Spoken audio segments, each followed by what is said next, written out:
আমাদের যেন পুনর্বহাল করে চাকরিতে, এই দাবিতে আমরা। আপনাদেরকে বহিষ্কার করা হয়েছে কেন?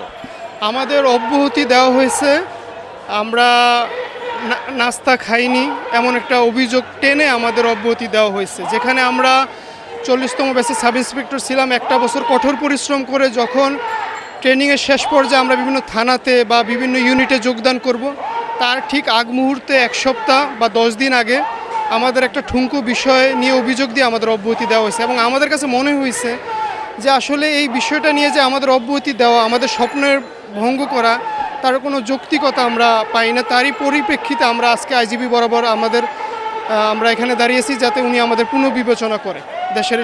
এই সময়টা আসলে কত সালে আপনাদেরকে অব্যাহতি দেওয়া হয়েছিল?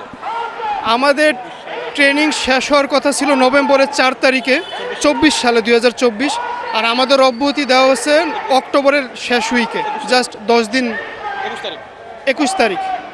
আপনারা কি মনে করছেন যে আসলে আওয়ামী লীগের পতনের কারণে আপনাদেরকে অব্যাহতি দেওয়া হয়েছে, এরকম কোনো কারণ কি আপনাদের মনে হয়? ভাই, টু বি অনেস্ট, আমার মনে হয় না এটা।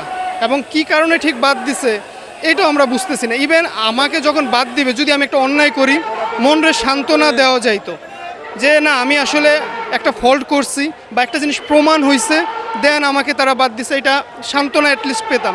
কিন্তু বিনা কারণে জাস্ট একটা নাস্তা না খাওয়ার অভিযোগে, যেখানে আমরা সবাই নাস্তা খেয়েছি,